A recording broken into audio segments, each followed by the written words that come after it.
Hello students. Hello students. Today we are going to see two questions. They are very big. This one is distinguish and this one is an experiment. So what is the question? Try to understand. Question. Describe an experiment explaining uncontrolled free expansion of a gas. बघा हा एक experiment आहे. हा आपल्याला काय explain करतो uncontrolled free expansion of A gas. आता uncontrolled आणि कंट्रोल्ड जसं प्रेशर कॉन्स्टंट ठेवणे किंवा पिस्टनला हीट देऊन मूव्ह करणे आउटवर्डला असं जे आहे ते कंट्रोल्डमध्ये असतं. पण इथं आपल्याला अनकंट्रोल्ड बघायचं आहे.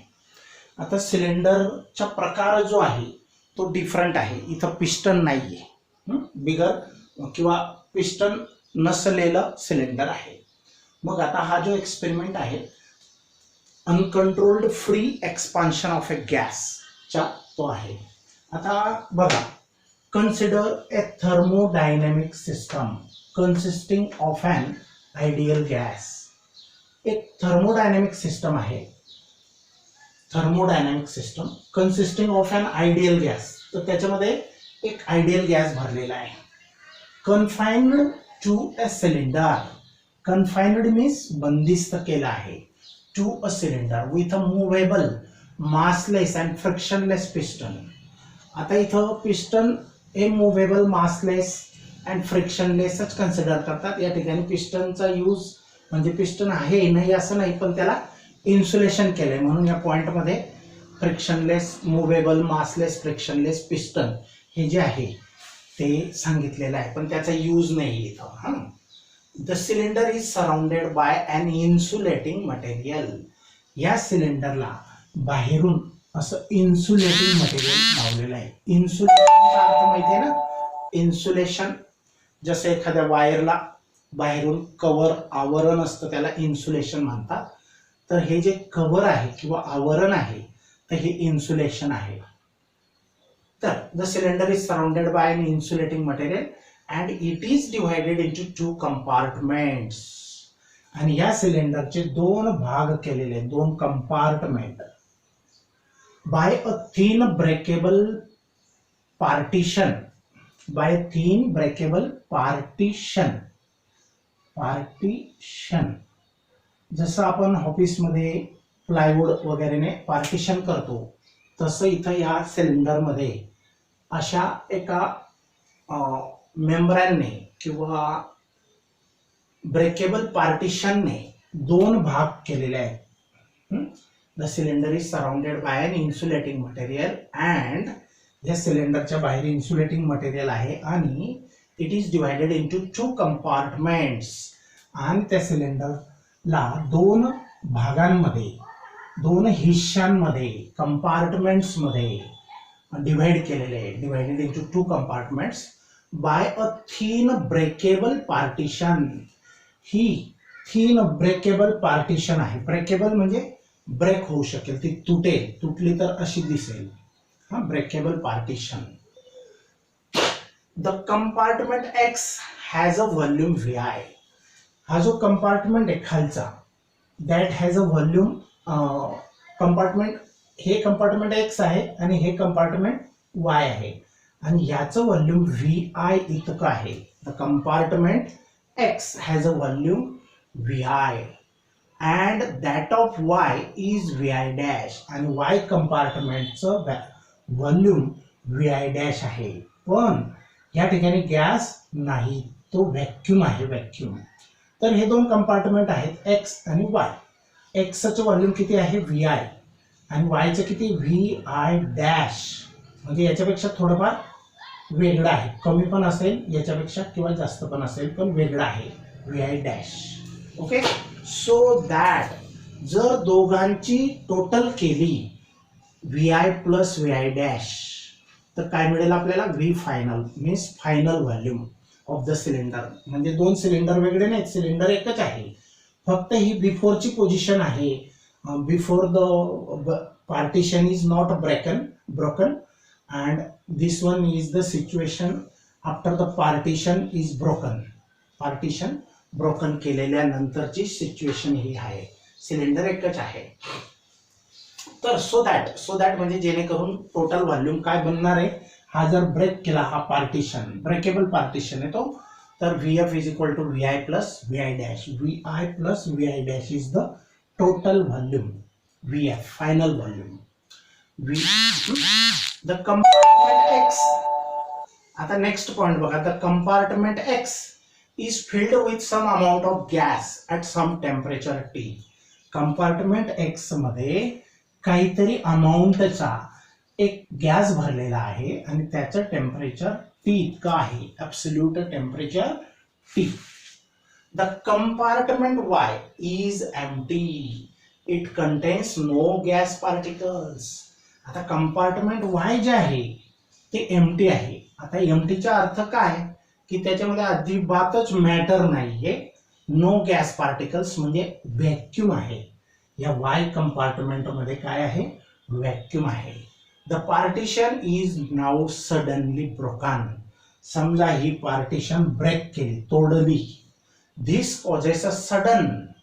याच्यामुळे काय होतं, सडन म्हणजे अचानक अनकंट्रोल्ड एक्सपान्शन ऑफ गॅस होतो. हा गॅस काय होतो, सडन एक्सपांड होतो. अनकंट्रोल्ड म्हणजे त्याच्यावर आपण कंट्रोल करू शकत नाही. The gas occupies the volume that was empty before the partition is broken. तर हा जो गॅस आहे हा ऑक्युपाय करतो म्हणजे व्यापतो. ऑक्युपाइज मीन्स व्यापणे. The gas occupies the volume that was empty before, की आधी जे एम्प्टी होतं ते व्हॉल्यूम मध्ये सुद्धा हा गॅस पसरतो. Before the partition is broken म्हणजे पार्टिशन ब्रोकन होण्याच्या अगोदर जो पार्ट होता वाय पार्टिशन, तर त्याच्यामध्ये सुद्धा हा गॅस ते व्हॉल्यूम सुद्धा ऑक्युपाय करतो म्हणजे एक्सपांड होतो. There is no exchange of heat between the gas and its environment. या ठिकाणी बाहेरून हीट दिली जात नाहीये किंवा आतली हीट बाहेर जात नाहीये, म्हणून there is no exchange of heat between the gas and its environment because the cylinder is surrounded by an insulating material. कारण या सिलेंडरला बाहेरून असा कव्हर लावलेला आहे इन्सुलेटिंग मटेरियल, म्हणून there is no exchange of heat takes place between system that is gas and the environment. And next point, see the final volume of the system after the partition is broken is VF. आता partition break झाल्यानंतर जे total volume असेल that is V final, आणि ते काय असेल, या दोघं कंपार्टमेंट्सच्या व्हॉल्यूम्सची सम VI plus VI dash. Okay. The final volume of the system after the partition is broken is VF. In this case there is no exchange of heat. आता हा gas expand होताना heat बाहेर गेली नाही किंवा बाहेरची हीट आतमध्ये आली नाही. There is no exchange of heat. And also महत्वाचा पॉइंट आहे बघा, there is no exchange of heat and also the system does not do any work at all. आणि इथं पिस्टन काही सरकण्याचा प्रश्नच नाहीये, म्हणून सिस्टम सुद्धा कोणतंही प्रकारचं काम करत नाही. And also the system does not do any work. बघा हे दोन गोष्टी महत्वाच्या आहेत. There is no exchange of heat during this breaking of the partition. First fact. Second fact is that there is no work done by the gas. System does not do any work or there is no work done by the gas on the piston at all because there is no displacement of any piston. Piston काही displace होत नाही आउटवर्डला. जर piston हललंच नाही जागेवरून तर work done होणार नाही. Okay. आता पुढचा पार्ट आहे, समजलं. मग एकदम सिंपल एक्सपेरिमेंट आहे. आता पुढचा पार्ट आहे तो 4.7.3. 4.7.3 हा जो टॉपिक आहे हा व्हेरी बिग इनफ म्हणजे खूपच मोठा आहे. तर ह्या टॉपिकमध्ये पहिला आपण वेगवेगळ्या प्रोसेसेस बघणार आहे. रिव्हर्सिबल प्रोसेस, आयसोबारिक, आयसोखोरिक, नंतर फ्री एक्सपान्शन, अशा वेगवेगळ्या 7 प्रोसेसेस बघणार आहे. त्याच्यातली पहिली process reversible and irreversible, first number 4.7.3च्या फर्स्ट प्रोसेस. 7 टॉपिक्स आहेत हा, छोटे छोटे. 4.7.3 मध्ये किती टॉपिक्स आहेत? 7 टॉपिक्स आहेत छोटे छोटे. तर त्या सगळ्या प्रोसेसेस आपल्याला 1 बाय 1 स्टडी करायच्या आहेत. आता लक्ष द्या, पहिली प्रोसेस आहे रिव्हर्सिबल अँड इरिव्हर्सिबल प्रोसेस. आता ॲक्च्युअलमध्ये हे 10th मध्ये सुद्धा आपण थोडंफार कुठंतरी हे दोघं वर्ड गेलेले असतात. रिव्हर्सिबल म्हणजे फॉरवर्ड जाऊन बॅकवर्ड जी सिस्टम येईल तिला रिव्हर्सिबल चेंज तर किंवा रिव्हर्सिबल प्रोसेस असं म्हणतात. आणि जी सिस्टम वन वे असेल दॅट इज इरिव्हर्सिबल प्रोसेस. आता रिव्हर्सिबल म्हणजे काय? जसं पाण्याचं बर्फ बनवलं, बर्फाचं पाणी बनवता येतं, रिव्हर्सिबल प्रोसेस. पण दुधाचं दही बनवलं, पण दहीपासून पुन्हा दूध बनवणे शक्य नाही, दॅट इज इरिव्हर्सिबल प्रोसेस. परंतु आपल्याला हीटच्या बद्दल स्टडी करायचं आहे आणि हीट विषयी बघायचं आहे आपल्याला. कॉमन एक्झाम्पल्स जे केमिकल चेंज, फिजिकल चेंज वगैरे पाहिले असतील 10th मध्ये, तर तसंच आहे, फक्त इथं थर्मोडायनॅमिक्सचा विचार केलेला आहे. थर्म म्हणजे हीट सिस्टमच्या. आता बघा, रिव्हर्सिबल प्रोसेसच्या डिस्टिंग्विश आणि irreversible process, IMP it is. आता ॲक्च्युअली बुकमध्ये 6 पॉईंट दिलेले आहेत. तर ह्या 6 पैकी ॲटलिस्ट तुम्हाला 2 मार्कासाठी 4 पॉईंट्स कलेक्ट करणे, राईट डाऊन करणे गरजेचे आहे. 3 मार्क्सला जर आला तर टोटल 6च्या 6 पॉईंट्स लिहावे लागतील. टोटल 3 मार्क्सला जर आला तर, आणि येऊ शकतो कारण 6 पॉईंट आहेत. आता बघा, रिव्हर्सिबल प्रोसेस म्हणजे काय? Reversible process is a change. हा एक चेंज असतो, सिस्टममध्ये झालेला एक चेंज असतो. Reversible process is a change that can be retraced. Retrace करणे म्हणजे ज्या रस्त्याने चेंज झाला त्याच रस्त्याने परत येता येणे, रिट्रेस्ड. ट्रेसिंग करता येणे म्हणजे ज्या रस्त्याने गेलो त्याच रस्त्याने परत येता येणे, that is retraced. In reverse that is opposite direction. Reverse म्हणजे ऑपोजिट डायरेक्शन. म्हणजे आता बघा, मी अगोदरच सांगितलं, पाण्याचं बर्फ बनलं, बर्फाचं पाणी बनवता येईल. म्हणजे आपण रिट्रेस झालो, ज्या रस्त्याने गेलो पाण्याचं बर्फ बनवलं, त्याच रस्त्याने रिव्हर्स आलो, बर्फाचं पाणी बनवू शकतो, ice into water. A reversible process is a change that can be retraced in reverse direction or opposite direction, and here it is not, cannot.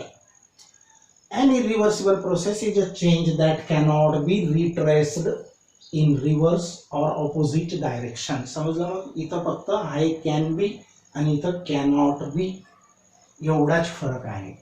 बघा, कॅनॉट बी आणि इथं can be, retraced.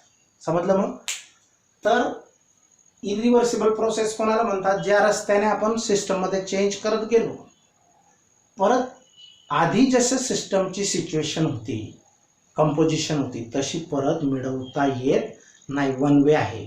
Irreversible process ही काय? One way. एकदा change झाला म्हणजे झालाच, तो परत रिव्हर्स करता येत नाही. आता लोखंडाचे गंजणे, दुधाचे दही होणे, रस्टिंग ऑफ अँड आयर्न, लोखंड गंजणे, किंवा formation of a curd from a milk is also irreversible process. But here we are not going these common or familiar examples. Here we are considering only thermodynamical process. So I think you can understand this. An irreversible process is a change that cannot be retraced in reverse direction. Now second point, the path of a reversible process is the same in the forward and in the reverse direction. बघा, ही reversible process आहे, तर reversible प्रोसेसमध्ये जो path आहे forward म्हणजे ए कडून बी कडे गेले, म्हणजे सिस्टममध्ये आधी सिच्युएशन सिस्टमची ए होती नंतर बी झाली, तर ज्या पाथने तुम्ही जसं चेंजेस करत गेले सिच्युएशन ए आणि बी मिळवण्यासाठी,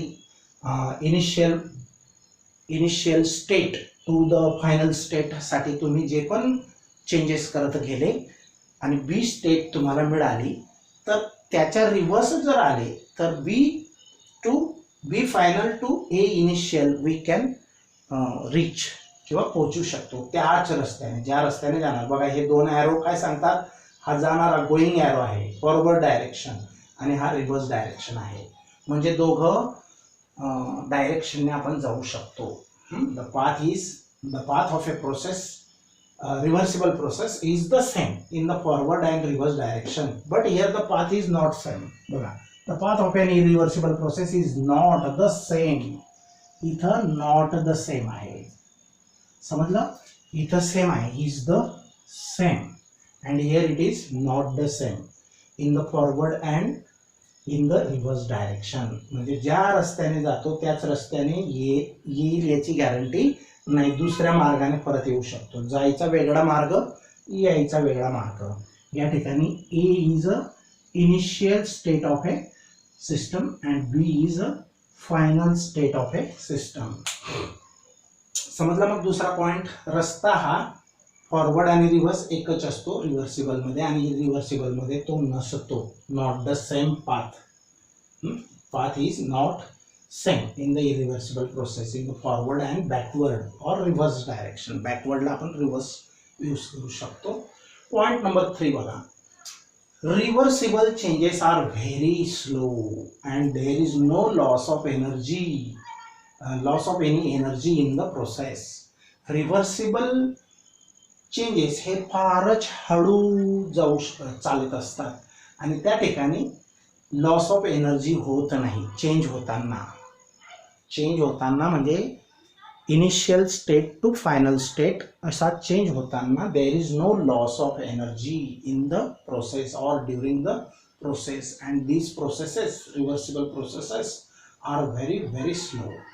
आणि हे आता बघा, there is a permanent loss of energy from the system. आता बघा, एखादं लाकूड जाळून टाकलं तर लाकूड जाळलं, तुम्ही फॉरवर्ड गेले म्हणजे लाकूड आधी लाकूड होतं, सिस्टम इनिशियल स्टेट लाकूड होतं आणि फायनल स्टेट त्याची ॲश बनली, तर ॲशपासून पुन्हा लाकूड बनवता येईल का? वूड पॉसिबल नाही. आणि म्हणून पण लॉस ऑफ एनर्जी होते, म्हणजे एकदा लाकूड जाळलं आणि त्याच्यापासून एनर्जी आपण ऑब्टेन करून घेतली, काहीतरी हीट मिळवून घेतल्यानंतर पुन्हा त्या ॲशपासून हीट भेटणार नाही. मग त्या ठिकाणी लॉस जो झाला एनर्जीचा तो परमनंट लॉस झाला. बघा, there is a permanent loss of energy from the system due to friction और अदर डिसिपेटिव्ह फोर्सेस.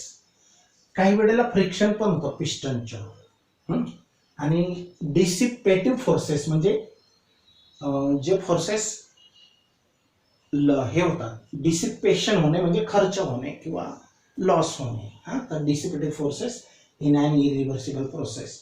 तर इथं परमनंट लॉस होतो, इथं परमनंट लॉस होत नाही. ही प्रोसेस स्लो असतो, ही स्लो नसते, मे बी फास्ट, सडन. जसं फ्री एक्सपान्शन पाहिलं आपण, सडन ब्रेक होताच हे तुटतं. पुढचा पॉईंट आहे बघा, the system comes back to its initial state. हा पॉईंट महत्वाचा आहे.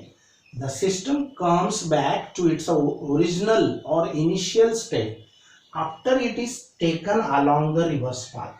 आता ज्या रस्त्याने initial state to final state पोहोचले तुम्ही, त्याच रस्त्याने परत फायनल स्टेट टू इनिशियल स्टेटला येता येणार along the reverse path. System comes back, परत सिस्टम रिफॉर्मड होते. आणि इथं मात्र नाही, once the change is happened, awkward, that cannot be further gain or we cannot get the initial state. The change of state depends upon the path taken to the change. आता बघा, इथं दोन path आहे. एका पाथने आपण initial to final स्टेटला पोहोचलो, सिस्टममध्ये change झाला, पण फायनल टू इनिशियल येता येणे शक्य नाही, त्याच रस्त्याने येता येणे शक्य नाही. तर बघा, the change of state depends upon the path taken to change the state during an irreversible process. त्याच्यानंतर reversible processes are ideal processes. Ideal म्हणजे आदर्श, काल्पनिक, त्यांच्यापासून आपल्याला काहीतरी स्टडी करता येतो. रिव्हर्सिबल प्रोसेस ह्या आयडियल प्रोसेसेस आहेत आणि इरिव्हर्सिबल प्रोसेसेस या रिअल प्रोसेसेस आहेत. काय आहेत? रिअल. आता त्यांच्यासाठी ग्राफ, रिव्हर्सिबलसाठी हा ग्राफ आहे आणि इरिव्हर्सिबलसाठी हा ग्राफ आहे.